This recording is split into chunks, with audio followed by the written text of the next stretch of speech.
नमस्कार, मैं रवीश कुमार। क्या इस देश की जनता केवल धर्म और जाति के हिसाब से नाराज होती है या उसकी दूसरी नाराजगी पर पर्दा डालने के लिए जाति और धर्म के आधार पर उसकी नाराजगी को हवा दी जा रही है?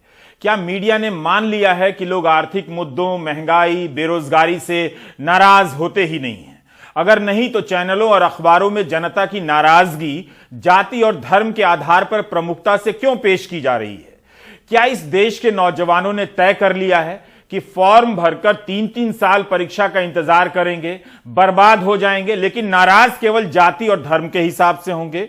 धर्म और जाति के हिसाब से नाराज होकर मुलाकात करने वालों से ही नौजवानों को अब नौकरी मांग लेनी चाहिए।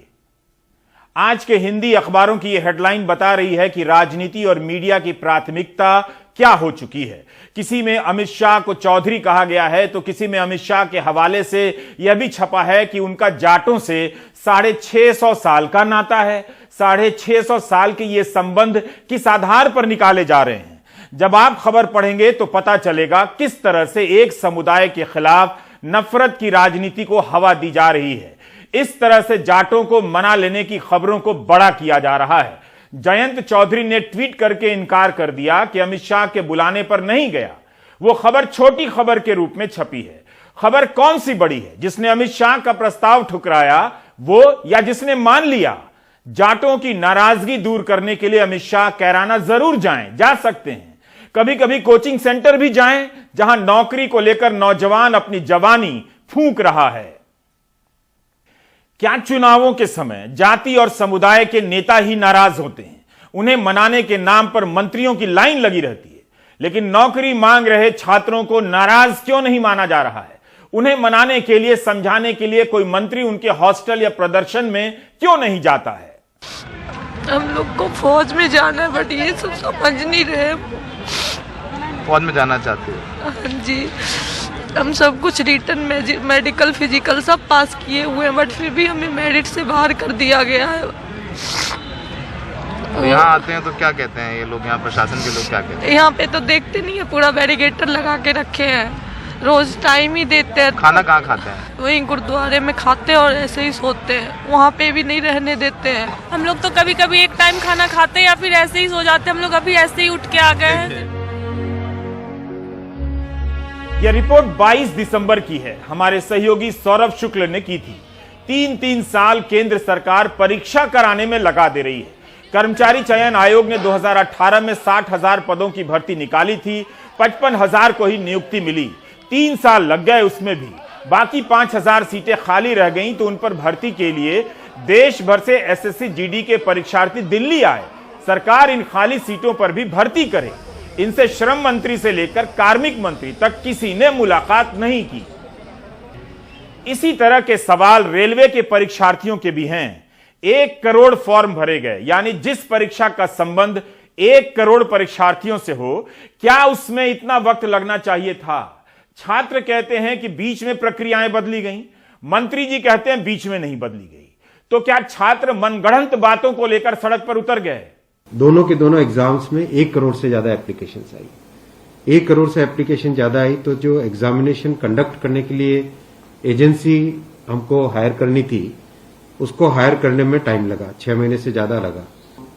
एजेंसी को सेलेक्ट किया गया, सेलेक्ट करते करते कोरोना आ गया। कोरोना के फेज में देरी हुई, लेकिन फिर भी डिस्पाइट कोरोना तुरंत दिसंबर 2020 में एग्जाम की प्रोसेस चालू हुई। जो दूसरा वाला ग्रुप बी का एग्जाम है उसमें कैट में चले गए थे बच्चे, क्योंकि करीब 5 लाख के आसपास एप्लीकेशंस ऐसी थी जिसमें फोटोग्राफ प्रॉपर्ली मैच नहीं हो रहा था। तो नेचुरली अगर एप्लीकेशन में फोटोग्राफ मैच नहीं हो तो उसको आप एग्जाम में कैसे लोगे? एडमिनिस्ट्रेटिव ट्रिब्यूनल ने जैसे ही उसका समाधान किया, फैसला किया, उसके फैसले के तुरंत बाद में हम लोगों ने एग्जाम के प्रोसेस को आगे किया। कोई उसमें देरी नहीं की। हमारी सरकार, प्रधानमंत्री श्री नरेंद्र मोदी जी का इंटेंट हमेशा है कि मैक्सिमाइज करना है रोजगार को। लेकिन छात्र इसी पर सवाल उठा रहे हैं कि 20 लाख छात्रों का रिजल्ट नहीं आया है। एक ही छात्र का नाम अलग अलग लेवल की परीक्षाओं में निकला है, जबकि उनका चुनाव तो एक ही सीट पर होगा। इससे फिर से सीटें खाली रह जाएंगी। अगर मंत्री जी के हिसाब से ऐसा नहीं था तो फिर यह भ्रम छात्रों के बीच क्यों फैलने दिया गया? अभी जो कमेटी का गठन हुआ है तो हम लोग को विश्वास है कि वो अच्छा ही आएगा। अच्छा आएगा तो हम लोग वेट करते हैं। अभी से कोई आंदोलन नहीं होगा, कोई प्रोटेस्ट नहीं होगा जब तक कि उनका वो अथी नहीं आ जाए। हम लोग अभी हैं कि रेलवे बोर्ड में हम लोग से मांगा है कि क्या है तो वो अपना पक्ष दो, तो हम लोग पक्ष दे रहे हैं। उसके बाद है कि 4 मार्च तक उनका टाइम है, तब तक हम 16 फरवरी तक तो स्टूडेंट का पक्ष मांगा गया, फिर हम लोग अपना पक्ष दे रहे हैं। फिर वो लोग का क्या आता है वो देखते हैं, वेट कर रहे हैं हम लोग जब तक देखते हैं क्या आ रहा है उधर से। संसद में भी और बाहर भी सरकार ने बार बार कहा है कि कोरोना की लहरों के कारण भर्ती परीक्षा नहीं हो सकी। लेकिन आप 2020 की खबरों को निकालकर देखिए। इंजीनियरिंग, मेडिकल और सीबीएसई के छात्र परीक्षा को लेकर कोर्ट गए कि जान चली जाएगी, कोरोना हो जाएगा। तो वहां सरकार ने दलील दी कि परीक्षा हो सकती है, जान नहीं जाएगी। परीक्षा कराने की तरह तरह की नई व्यवस्थाएं बनाई गई। कोर्ट का भी आदेश आया कि परीक्षा होगी और हुई। तो फिर इन छात्रों को 3 साल का इंतजार क्यों करना पड़ा? क्यों नहीं इनके लिए रास्ते निकाले गए ताकि इनकी जवानी के 3 साल परीक्षा के इंतजार में बर्बाद होने से बच जाते? मौजूदा रेल मंत्री कह रहे हैं कि परीक्षा की एजेंसी तय करने में वक्त लग गया। क्यों वक्त लगा? फिर किस आधार पर जनवरी 2019 में भर्ती निकाल दी गई? क्या चुनाव था इसलिए? 2 साल बाद फरवरी 2021 में राज्यसभा में रेल मंत्री पीयूष गोयल ने जवाब दिया था कि इसके लिए परीक्षा कराने वाली एजेंसी नियुक्त हो चुकी है। इस 2 साल की कीमत किसने चुकाई? इन छात्रों ने या रेल मंत्री ने या रेल मंत्रालय के अधिकारियों ने? रेलवे की अलग अलग परीक्षाओं को लेकर छात्रों के अलग अलग सवाल। एएलपी टेक्नीशियन की परीक्षा पास कर चुके छात्रों ने लिखा है कि सारी प्रक्रिया पूरी होने के बाद भी नियुक्ति पत्र नहीं दिए जा रहे हैं। किसी को मेडिकल तो किसी को कलर ब्लाइंडनेस के आधार पर आपत्ति है, मगर समाधान नहीं। रेल मंत्री अश्विनी वैष्णव कह रहे हैं कि मोदी सरकार की मंशा है अधिक से अधिक नौकरी देना। उन्हें मंशा की जगह संख्या बतानी चाहिए, कितनी नौकरी दी है और कितनी देने वाले। उस मंशा का हिसाब हम आपको दे रहे हैं जो सरकार ने संसद में दिया है। 2 दिसंबर 2021 को राज्यसभा में कार्मिक मंत्री जितेंद्र सिंह ने बताया कि रेलवे भर्ती बोर्ड ने 2016 से 2020 के बीच केवल 2,04,945 नौकरियां दी हैं। यह रेलवे का 5 साल का रिकॉर्ड है। 2019 का चुनाव नहीं होता तो इतनी भर्तियां भी नहीं आती। यह रिकॉर्ड यह भी बताता है कि चुनावी साल में दिन रात जितना ज्यादा नौकरी की बात करेंगे, आपके बच्चों के लिए उतनी अधिक नौकरियां आएंगी। भले भर्ती कभी पूरी नहीं होगी। जाति की बात करेंगे तो 2-4 नेता अपना कैरियर बनाकर आपके बच्चों के सपनों का सौदा कर देंगे। रेलवे ने 2016-17 में 27,538 नियुक्तियां की, 2017-18 में 25,507 नियुक्तियां की, 2018-19 में संख्या काफी घट गई, 17,680 नियुक्तियां की। लेकिन 2019-20 में 1,28,456 नियुक्तियां हुई। आप देखेंगे कि पिछले 3 साल की तुलना में चुनावी साल में कई गुना ज्यादा बहाली होती है और उसके अगले साल यानी 2020-21 में नियुक्तियों की संख्या 5,764 पर आ गई। भर्ती नहीं निकलने से बहुत छात्र ओवरएज होकर बर्बाद हो जाते हैं। अगुआ बरतुहार भी नहीं आते हैं। यह एक अलग सदमा है जो नौकरी के साथ जुड़ा हुआ है नौजवानों के जीवन में। नौजवान मुस्लिम विरोधी और नेहरू से नफरत करने वाली मीम ही फॉरवर्ड करते रह गए और भर्तियां सूखती चली गई। यह धोखा सरकारी कर्मचारियों के साथ भी हुआ होगा। मीम फॉरवर्ड करने में उनका भी कुछ टाइम चला गया होगा। यह खबर विजयिता सिंह की है जो आज के हिंदू अखबार के भीतर के पन्ने पर छपी है। केंद्रीय सचिवालय की नौकरियों में 2014 से प्रमोशन नहीं हुए हैं, जिससे अवर सचिव, उप सचिव, निदेशक स्तर के 30% से ज्यादा पद खाली हैं। कितने ही लोग अधिक सैलरी और प्रमोशन के इंतजार में रिटायर हो गए। कोर्ट में मामले के नाम पर प्रमोशन नहीं हुआ, लेकिन क्या इतने लंबे समय तक मामला टाला जा सकता था? जबकि इन्हीं कर्मचारियों का बयान है कि कोर्ट में केस होते हुए दूसरे विभागों में प्रमोशन हुए हैं। लेकिन हमने इनका बयान प्राइम टाइम के लिए मांगा तो डर के मारे किसी ने नहीं दिया। जब प्रमोशन नहीं होंगे तो सीटें खाली नहीं होंगी, सीटें खाली नहीं होंगी तो भर्तियां भी नहीं होंगी। मगर गोदी मीडिया और आईटी सेल के सहारे नफरती राजनीति की आपूर्ति निरंतर जारी है। अगर मीडिया 1 महीना, सिर्फ 1 महीना रोज रोजगार पर बात कर दे तो इस देश के लाखों नौजवानों को केंद्र सरकार में नौकरी मिल सकती है, क्योंकि केंद्र सरकार के पास 8 लाख से अधिक नौकरियां हैं। 8 लाख से अधिक। सोचिए, क्या इस रास्ते से आरक्षण खत्म नहीं किया जा रहा है? जब भर्ती ही नहीं निकलेगी तो आरक्षण क्या हवा में लागू होगा? 2 दिसंबर 2021 को राज्यसभा में कार्मिक मंत्री जितेंद्र सिंह ने सांसद सुखराम सिंह यादव के एक सवाल के जवाब में कुछ जानकारियां दी हैं। इनके अनुसार 1 मार्च 2020 तक केंद्र सरकार में 8,72,000 पद खाली थे। मंजूर पदों की संख्या 40 लाख से कुछ अधिक है, यानी 21% पद खाली हैं केंद्र सरकार में। रेलवे में 2,37,295 पद खाली हैं। मंजूर पदों की तुलना में 15% पद खाली हैं। गृह मंत्रालय में, यह अमित शाह का मंत्रालय है, 1,28,842 पद खाली हैं, यहां भी 12% पद खाली हैं। साइंस और टेक्नोलॉजी विभाग में 66% पद खाली हैं, 12,444 पद हैं और 4,217 पर ही लोग काम कर रहे हैं। प्रधानमंत्री कार्यालय में भी 26% पद खाली हैं, यह कार्मिक मंत्री जितेंद्र सिंह ने बताया है। जल संसाधन, नदी विकास, गंगा मंत्रालय में 4,557 पद खाली हैं, 42% पद खाली हैं। मां गंगा के नाम पर भी युवाओं को नौकरी दे दी जाए कुछ हुजूर। नीति आयोग का हाल देखिए, यहां 32% पद खाली हैं। कार्मिक मंत्री जितेंद्र सिंह को यह भी बताना चाहिए कि यह पद कितने समय से खाली हैं, क्यों खाली हैं, कब भरे जाएंगे। आपको इतना डेटा सुनकर बोरिंग लगा होगा। यह सब गुड टेलीविजन नहीं है, आकर्षक, क्योंकि इसमें कोई गर्मा गर्म बयान नहीं है जिसे लेकर आप दोस्तों को वायरल कर सकें, फॉरवर्ड कर सकें। प्रयागराज के इस लॉज में पुलिस ने बंदूक की बट से दरवाजा नहीं खोला होता तो इन छात्रों की गरीबी बाहर नहीं आती। इनके शरीर की कमजोरी से आप यूपी के 15 करोड़ गरीबों का सैंपल नहीं देख पाते। इन कमरों का किराया 3,000 का होता है। अकेला एक छात्र नहीं दे पाता तो 4-4 छात्र मिलकर रहते हैं। घर से पैसा आने के इंतजार में ये छात्र कभी कम खाते हैं तो कभी नहीं खाते।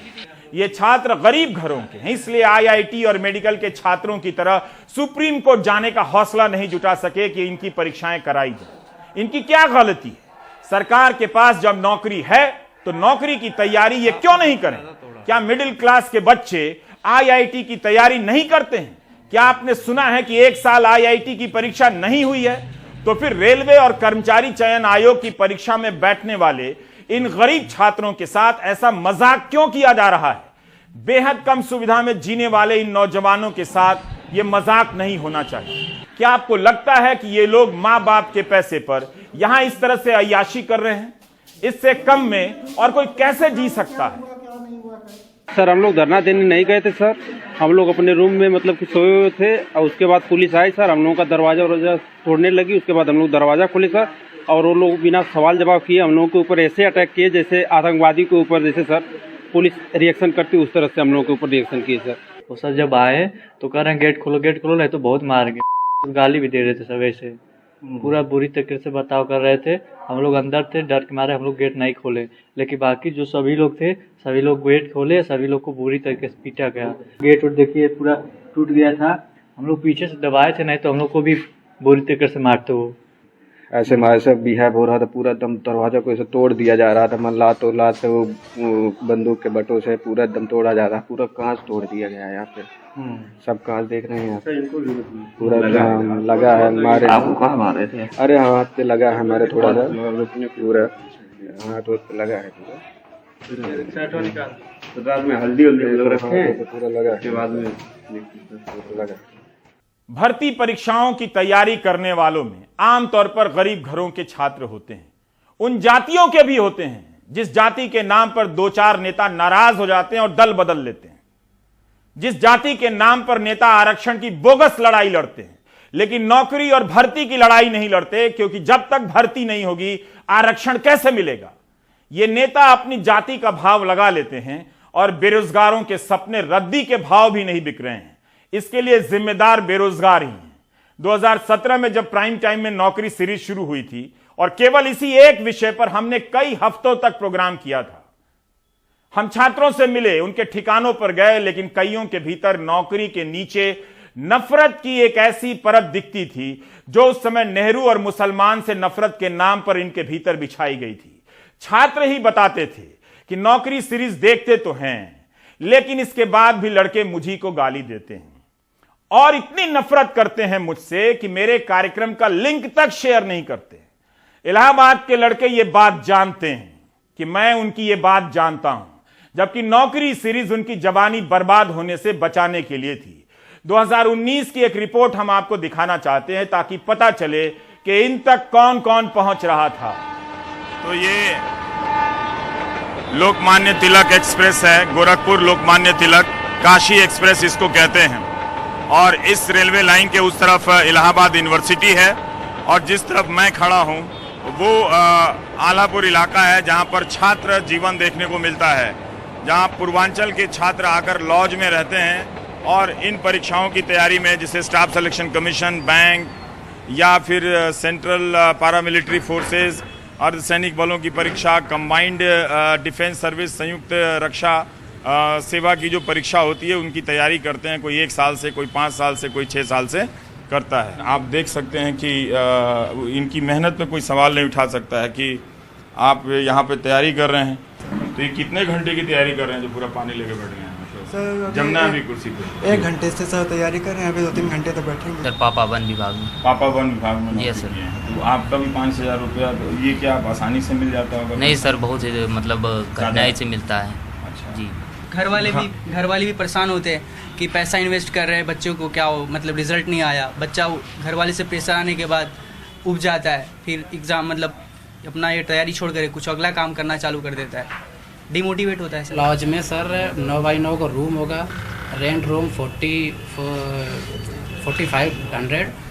मतलब आप भी जो आता है उससे ज्यादा नहीं लिबर्टी नहीं ले सकते कि जाके सिनेमा देख लिए? नहीं सर, एक्स्ट्रा खर्चा कुछ नहीं। और सर मार्केट में भी बाई चांस की बात अलग है कि कुछ फुल्की पी लिया या कुछ खा लिया, लेकिन अगर पर डे कोई चाहे कि 10 रुपये का भी पर डे खा ले तो सर ऐसा कुछ नहीं है। चुनावों के समय आप YouTube पर बहुत से वीडियो को वायरल होता देखेंगे। बहुत से पत्रकार कैमरा लेकर जनता खोज रहे हैं। क्या कोई उन जगहों पर भी जा रहा है जहां पर ये छात्र रहते हैं और कई साल से नौकरी खोज रहे हैं? एक और बात, 25 जनवरी की रात रेलवे की परीक्षाओं के छात्र इस तरह के वीडियो मुझे फॉरवर्ड करने लगे। रात भर उनका यह सिलसिला जारी रहा। मैं समझ रहा था कि छात्र इस समय दहशत में हैं, पुलिस उन्हें खोज रही है। उनके भीतर मची इस दहशत को महसूस करते वक्त मुझे उस दहशत की याद आ गई जब जामिया के छात्र दिसंबर 2019 में अचानक मुझे इसी तरह तरह के वीडियो फॉरवर्ड करने लगे थे। जामिया की लाइब्रेरी के भीतर पुलिस इस तरह घुस आई थी, लाठियों ने लड़की देखी ना लड़का, बस बरसात शुरू हो गई। उसके बाद अपराधियों की तरह इन्हें हाथ उठाकर बाहर आने के लिए कहा गया, ठीक उसी तरह से जैसे इस वीडियो में छात्रों से उठक बैठक कराई जा रही है। लॉज से निकालकर पीटा गया। कई लोगों ने सवाल किया, और यह सवाल जायज है, कि जब अलीगढ़ मुस्लिम यूनिवर्सिटी, जामिया, JNU के छात्रों के साथ इस तरह का सलूक हुआ, तब इन छात्रों और इनके परिवारों ने क्या जश्न मनाया था? इस सवाल का यह मतलब नहीं कि इनके साथ जो हुआ वो ठीक हुआ, बल्कि यह समझना जरूरी है कि क्या छात्र और आप दर्शक पुलिस की हिंसा को सही गलत के आधार पर देखते हैं या हिंदू या मुसलमान के आधार पर? Do you get my point? Prayagraj की घटना के बाद यह बात जोर देकर बताई गई है कि 6 पुलिस वाले निलंबित कर दिए गए हैं। इसमें एक इंस्पेक्टर और 2 सब इंस्पेक्टर शामिल हैं। क्या जामिया की घटना के बाद ऐसा कुछ हुआ था? यह सवाल हवा में नहीं उठ रहा है। इस देश में पिछले कुछ वर्षों में कुछ और भी हुआ है।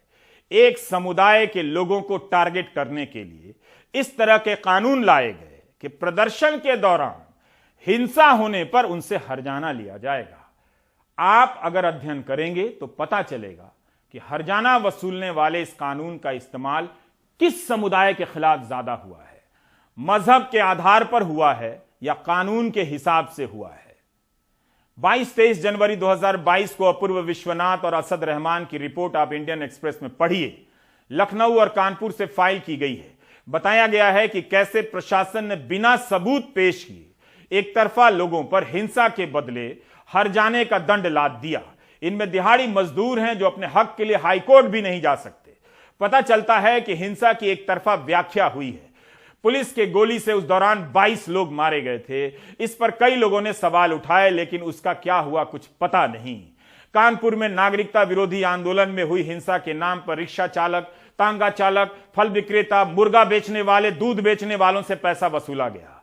ऐसे लोगों से वसूला गया जिनकी कमाई दिन की 250 रुपए भी नहीं है। अगर नहीं देते तो घर की कुर्की हो जाती।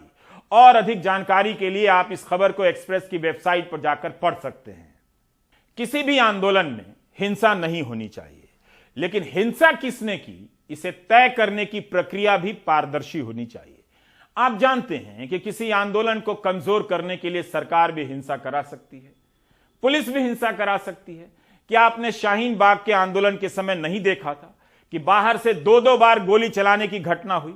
आंदोलनकारियों के खिलाफ गोली मारने के नारे लगाए गए। क्या वो हिंसा नहीं थी? लेकिन उनका कुछ भी नहीं हुआ। अब आप बिहार के गया से आई इस तस्वीर को देखिए। छात्रों ने ट्रेन की बोगी में आग लगाकर 100% गलत काम किया, लेकिन इस हिंसा के बाद भी आपने किसी मंत्री को इन्हें दंगाई कहते नहीं सुना, ललकारते नहीं सुना, जिस तरह से नागरिकता विरोधी आंदोलन में शामिल लोगों के खिलाफ इस्तेमाल किया गया। इस अंतर से किसी को सुविधा हो सकती है, लेकिन इसी अंतर के सहारे आप देख सकते हैं कि राज्य का चरित्र किस तरह से बदल चुका है। आप देखिए कि रेल मंत्री इसके बाद भी संवेदनशीलता की ही बात कर रहे हैं। इनके खिलाफ यूएपीए लगाने की बात नहीं हो रही है। छात्र मित्रों से निवेदन करना चाहूंगा कि रेलवे आपकी संपत्ति है। आप जिस परीक्षा को देकर रेलवे की सेवा में जुड़ना चाहते हैं, आप रेलवे के भविष्य हैं। आप अपनी संपत्ति को संभाल के रखें। आपकी जो ग्रीवेंसेस, जो कंसर्न्स, जो पॉइंट्स अभी तक उभर के आए हैं, उन सब पॉइंट्स को हम सीरियसली एड्रेस करेंगे। मेरा निवेदन है कि कोई भी छात्र कानून को हाथ में न ले और रेलवे आपकी खुद की संपत्ति है, इसको सुरक्षित रखें और कानून को हाथ में न लें। छात्रों ने हिंसा और आगजनी का रास्ता लेकर गलत किया है, लेकिन इस एक घटना से पूरे आंदोलन की छवि हिंसक नहीं बनाई जा सकती है। छात्रों को हताश किसने किया, यह भी एक बड़ा कारक है। छात्रों ने अचानक प्रदर्शन शुरू नहीं किया। दिसंबर के महीने में इन्होंने ट्विटर पर #जस्टिस फॉर रेलवे स्टूडेंट नाम से 3.5 लाख से अधिक ट्वीट किए, ट्रेंड कराया ताकि रेलवे बोर्ड और मीडिया का ध्यान जाए। तब रेलवे बोर्ड ने क्यों नहीं वही कदम उठाया जो आंदोलन के बाद उठाया गया है। और जब उतरे आंदोलन पर तो रेलवे बोर्ड नोटिस जारी करता है कि जो हिंसा करेगा उसे नौकरी नहीं देंगे। ट्रेन की एक बोगी जली है, वो सरासर गलत है, लेकिन इन नौजवानों के सारे सपने जल गए हैं। इसका जिम्मेदार कौन है? मनीष कुमार इस सवाल पर बात करने के लिए पटना के मोइनुल हक स्टेडियम गए। स्टेडियम बंद है, लेकिन बाहर सड़क पर ही नौजवान सिपाही की बहाली के लिए अभ्यास कर रहे हैं। अपनी तरफ से पूरी जान लगाकर मेहनत करने वाले इन जवानों के सपनों को हर दिन रौंदा जा रहा है। क्या यह हिंसा नहीं है? उनके सपने फूंक दिए गए, क्या यह हिंसा नहीं है? हिंसा तो छात्र किया नहीं है। जैसे कि हम लोग उस दिन थे तो हम लोग कुछ देर थे, सभी मीडिया के साथी लोग थे, तो हम लोग उनसे थोड़ा देर बातचीत हुई, फिर हम लोग अपने रूम चले गए। अब पता नहीं इसमें कौन से उपद्रवी तत्व शामिल हो जा रहे हैं, पता नहीं। सच पूछे तो हम लोग को भी नहीं पता कि कौन इसको लीड कर रहा है। हम लोग अपने स्वेच्छा से, हम लोग के साथ लग रहा है कि अन्याय हुआ, हम लोग बाहर निकल गए। कल तक जब जामिया में लाठीचार्ज होता था या जेएनयू में होता था, तो तुम लोग को अच्छा लगता था? बिल्कुल नहीं, स्टूडेंट बिरादरी को बिल्कुल अच्छा नहीं लगता था। हमारा हम लोग जहाँ तक सक्षम थे अपनी बात उठाते थे। सरकार अपने सिस्टम को सुधार क्यों करती है कि जो आंदोलन हो सरकार को कमेटी बनानी पड़े, फिर विचार करना पड़े। तो आप उस समय ही नीट एंड क्लीन व्यवस्था क्यों नहीं लाते हैं, जब सिस्टम आपका है, प्रशासन आपका है, सब कुछ है। तो विद्यार्थियों पर तो इस तरह का कुछ होना ही नहीं चाहिए, जो टीचर लोग पर FIR हुआ या फिर विद्यार्थियों पर। ग्रुप डी की एक परीक्षा होती है जो लोअर क्लास है सबसे, जो ट्रैक मेंटेनेंस का काम करेगा, जो स्टेशन पर जाकर के मतलब झंडी हिलाएगा। आप उसमें 2 एग्जाम, 1 दौड़, 1 मेडिकल, क्या चाहती है सरकार? क्या बच्चों का फ्रस्ट्रेशन लेवल आप नहीं समझ सकते? हम लोग भी बहुत बड़े परिवार से नहीं आते हैं, साधारण परिवार के हैं, जहाँ 5,000 6,000 महीने का आता है। ये रूम रेंट देना पड़ता है, उसमें जीना है, खाना है, ढंग से आदमी पहन नहीं पाता है। इच्छाएं मार के पढ़ते रहता है कि चलो कुछ हो जाएगा तो जी लेंगे, सर्वाइव कर लेंगे। और क्या चाहिए सरकार से? ट्विटर पे 90 लाख लड़का बच्चा किया, 90 लाख होता है। ट्विटर पे कोई ट्रेंड चला दो, फलना 1 लाख होता है तो ट्रेंड में आ जाता है, मीडिया उसको दिखलाता है।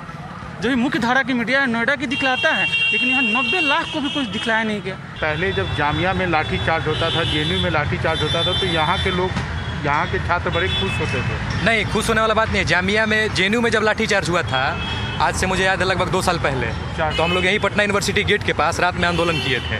क्योंकि छात्र का जो भी मुद्दा है, वो छात्र देश के किसी भी कोने से हो, ठीक है ना, उस मुद्दा पे छात्र को सॉलिडारिटी के साथ रहना चाहिए। वर्तमान में जो मुद्दा है आरआरबी एनटीपीसी का, सरकार का स्पष्ट उसमें गलती है। सरकार अपना जो भी निर्णय है उसको वापस ले। लेकिन हिंसा सही है? नहीं, हिंसा गलत है। जो रेलवे के संपत्ति को नुकसान पहुंचाया जा रहा है वो चीज़ गलत है, लेकिन सरकार को बात सुननी चाहिए। बेरोजगारों के पास एक रास्ता और है। वे अपनी नौकरी के लिए उन जाट नेताओं या ब्राह्मण नेताओं के पास जरूर जाएं, जिनसे इन दिनों गृह मंत्री अमित शाह मुलाकात कर रहे हैं, ताकि वे मान जाएं।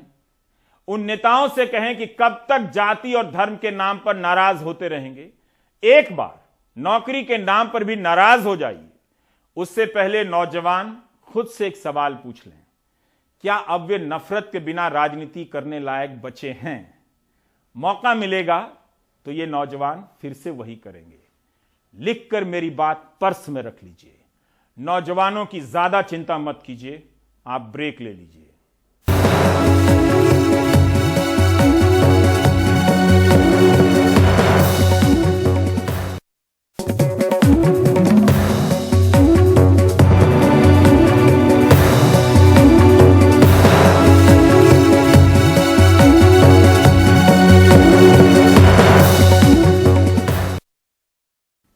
गौशालाओं के बनने पर 500 करोड़ रुपए खर्च करने के बाद भी उत्तर प्रदेश के किसान आवारा मवेशियों से परेशान हैं। अपनी फसलों को बचाने के लिए रात रात भर इस ठंड में जाग रहे हैं। रविश रंजन की यह रिपोर्ट देखिए। इसमें आज भी पानी भरा है और जब बंद किया था तो एक दिन भी गाय नहीं रुक पाई।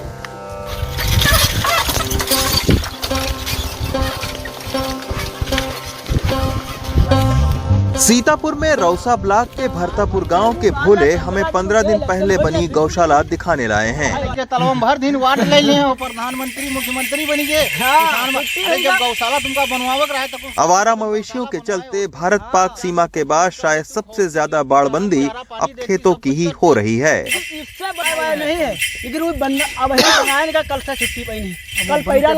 चुनाव नजदीक है, लिहाजा जल्दबाजी में एक तालाब में ही गौशाला बना दी गई है। ठंड के चलते जब मवेशी बीमार पड़ने लगे तब ग्रामीणों ने ही उनको भगा दिया। भारत का किसान कितना दयालु है। जो आवारा मवेशी इनका खेत बर्बाद कर रही है, वो इस गौशाला में मरने लगी जब, तो आप लोगों ने हटा दिया कि चलो खेत बर्बाद हो जाए लेकिन कम से कम गाय न मरने पाए, मवेशी न मरने पाए। हम लोग सोचा चलो गाय मर जाएगी तो दिक्कत होगी, छोड़ दो, जाने दो, खेत खलिहान खाती है तो खाने दो, कोई दिक्कत नहीं। क्या करें इसमें? आप ये देखिए कि इसमें गाय रुक सकती है, कहीं सूखी जगह है बैठने के लिए, इतनी ठंड पड़ रही है, कैसे गाय बैठेगी इसमें? आप देख लीजिए, ये देखिए कितना चारा खिलाया है गायों को, क्या क्या कितनी में छावनी है, वो देखो छावनी लगी क्या जहाँ झील बाबू है उनको दिखाई ज्ञान तिवारी है उन्होंने दिखावा चाहिए। हाँ दिखावा जाएगा कि गौशाला अपना बनवाया हो तो देख लिया अपने भरता ग्राम समाज का गौशाला। ये चहलारी लगती। ये हाल सिर्फ भरतापुर गांव का ही नहीं है। चहलारी घाट के पास यहाँ भी हमें गौशाला दिखी, लेकिन केवल कुछ बांस लगाकर यहाँ भी खाना पूर्ति की जा रही है। रात भरी मरीती है और सुनिए, हाँ पूरी रात भर। आज 15 दिन से हमारा गेहूँ 4 बीघा चली गवा। जब नेता से नहीं कहा तो नेता कहते हैं गौशाला बन रहे हैं, तो पता नहीं साहब कब बने। ज्यादा कहा तो सर हटाए जाओ, मारे जाओ, मारे जाओ। कहाँ गौशाला साहब, हमका को नहीं देखा गौशाला। दिन के उजाले में सड़कों पर घूमते और बैठे इन मवेशियों की समस्या असल में रात से शुरू होती है। ये मंगलवार रात की तस्वीर सीतापुर के महमदापुर गांव की है।